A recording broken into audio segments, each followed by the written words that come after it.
Hi Libra, ito na po ang inyong reading, mid-month of September, mid-month tayo. September 2025, kuha tayo ng ilang guidance, advice, messages na marahil ay kailangan yung marinig ngayon. Try nating maging straightforward. Libra, guidance para sa inyo. September, mid-month of September. Guidance, anong kailangan marinig ng isang Libra? Mensahe gabay po para sa mga taong ito. Okay. Energy checks, mga taong maring makapakinig na Libra. Guidance. Okay. Okay na to. The Judgment card, the Hierophant. Tayo po ay general reading Libra. Of course, just only take what resonates. Two of Pentacles, 2 and 3 of Pentacles. The Six of Swords ay narito. The Tower, this one is in reverse. 8 of Swords and the Hangman. Kita nyo? Kapag Libra talaga, lagi akong imbalance. Ayan. Sobrang imbalance si Moonchild, patawarin. Pero, Libra. Umangat dito yung awareness, yung pagkaklaro sa inyo, or maybe ito yung kailangan paangatin ng kusa, kung ano yung mga kagustuhan nyo, yung kaliwanagan, yung katotohanan. Okay, pawang katotohanan lamang. Saan yan, Moonchild? Maaring ito po ay may patungkol sa inyong mga trabaho, proyekto, pera, hindi ito na lahat. I know, tayo po ay general reading. Just only take what resonate. Lagi kong naman-mention, kahit pare-pareho kayo ng sign, magkakaiba po ang bawat isa. Pero work-wise, the Magician ay narito, 3 and 2 of Pentacles. I feel na parang nagja-juggling or magja-juggling ang ilan sa inyo. I mean, may pagka-busy and productive pa rin pagdating sa inyong mga industry, ano man yan, trabaho, profession. Yes po. At kompleto, Ricardo. Ang sahog sa menudo. Hindi. Kaya nyo to. Easy-peasy na lang ito sa inyo. Yes po, magagampanan, matutugunan yung ilang kailangan yung harapin when it comes to work, especially Libra. Yun lang take it easy. Kung kinakailangan mid-month of September ay magplano kayo para sigurado gawin po yun. Isa-isa lang. Again, parang maaring 2 and 2. Kita nyo as a Libra, you're all about balance. Parang ang hirap i-balance yung ilang situation, especially kung kayo ay may mga priorities na obligations. When it comes to family, money, work, ang dami. So, take it easy rin.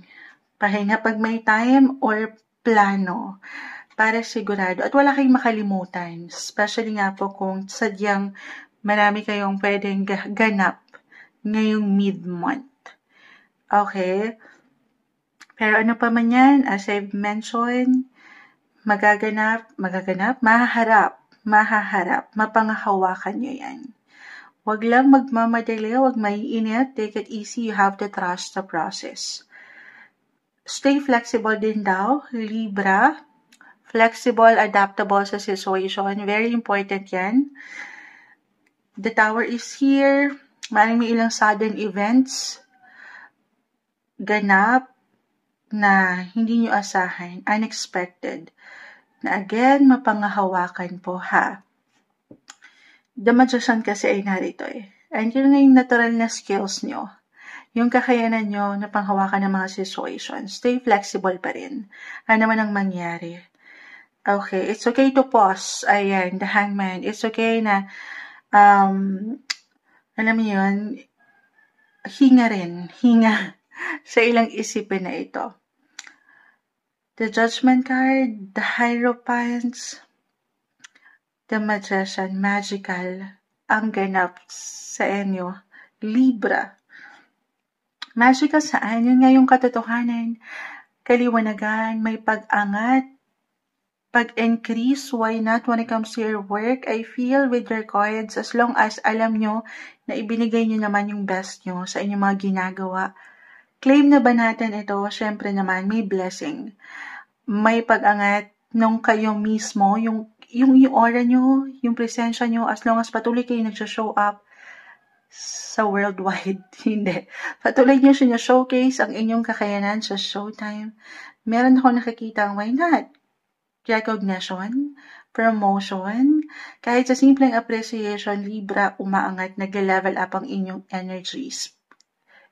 Speaking of energy, kasi nga si Mars, which is the planet of energy, action, still currently ay nasa inyong mga sign. Yes po. Mid-September tayo guys. Magandang pagkakataon ito. Parang nagre-rely yung ibang tao sa'yo ngayon. Family, money, work. Kasi nahihila sila ng enerhiya mo eh. Meron ka niyan, sapat. Na ang ganda, may gabay ka ni Mars right now. Meron ka sapat na energy para magampanan yung mga, parang pinagbabalanse niyo pa rin in life. Money, family, work, andito na lahat eh. Ang dami. So, ang kagandahan andyan si Mars para kayo bigyan ng sapat na enerhiya para magampanan yung ilang obligations na ito. At huwag niyong pagdududahan again, yung sinabi ko ba? Ay, yung pwede niyong magawa kasi ulitin ko, nakakahila ka. Parang nagiging magnetic yung kayo mismo. Ang hirap niyong hindi mapuna, mapakinggan. The judgment card. Andyan yung awareness, yung kaliwanagan, katotohanan. So, magandang pagkakataon ito na maipangat nyo ang inyong mga kakayanan, ang inyong mga boses. Kasi mapakikinggan kayo guys. Makikita, mapupuna, malabong hindi. Hindi nyo pa man yan ma-realize. Parang easy nyong maka-influence right now. Especially kung kayo yung mga influencer. Why not? Okay? Ito lang. Minsan wala kayong higat na kalaban kundi ang inyong mindset ba? Ayan, yung ilang negative thinking, negative thoughts. So, huwag kayong magpatalo dyan. Okay? Other messages? Patuloy lang din daw kayo maging bukas, okay, sa ilang possibility ng connection pagdating sa network nyo. Teammates, workmates, collaboration, meron akong nakikitang ganyan. Para sa ilan. The Hierophant, the Judgment Card, the Magician, again, ang ganda. Pero, kung kailangan nyo lang din mag-pause ha, as I've mentioned, the Hangman, gawin yon, pahintulutan yung magpahinga, makahinga ang inyong mga sarili sa inyong paraan. Iba-iba tayo sa point na yan. I feel for some of you na kailangan nung talagang from time to time, mag-rest lang din daw ha. Samahan ng dasal, the Hierophant. Samahan ng, alam naman natin how powerful ang prayer. Ayan, yung kaliwanagan. If ever, parang nalalabuan pa, may ilang cloudy pa, parang may ilang glitch kayong pinagdadaanan in life, maging ano pa man yan, sa anumang sektor, wala namang perfect. Take it easy. Yung pag-iisa, okay? Maaaring mas makapag-isip kayo dyan kapag nagkakaroon kayo ng alone time. Makapag-isip ng alin. Nung totoo yung nararamdaman, yung kaliwanagan na kanina ko pa naman mention, mas lalakas kayo kapag kayo'y, alam yun, kasi sabi nila kapag nag-iisa tayo, dyan ka nakakabuo ng ilang, nag-iisa at nakapagpapahinga, nakakabuo ka ng mga ideya or sa part na pagpaplano sa iyong buhay. Or, why not, the Hierophant, it could be someone na alam niyong expert sa inyong katayuan, someone professional, why not? Or kahit sa simpleng pagpapayo mula sa ilang tao sa iyong paligid na alam mong makatutulong, maging bukas ka raw rito. Importante na makinig. Yes, mapakikinggan ka, pero mahalaga rin daw na makinig ka rin. Pahintulutan mo kahit sa simpleng payo, maaaring meron ka dyang makuha na benepisyo.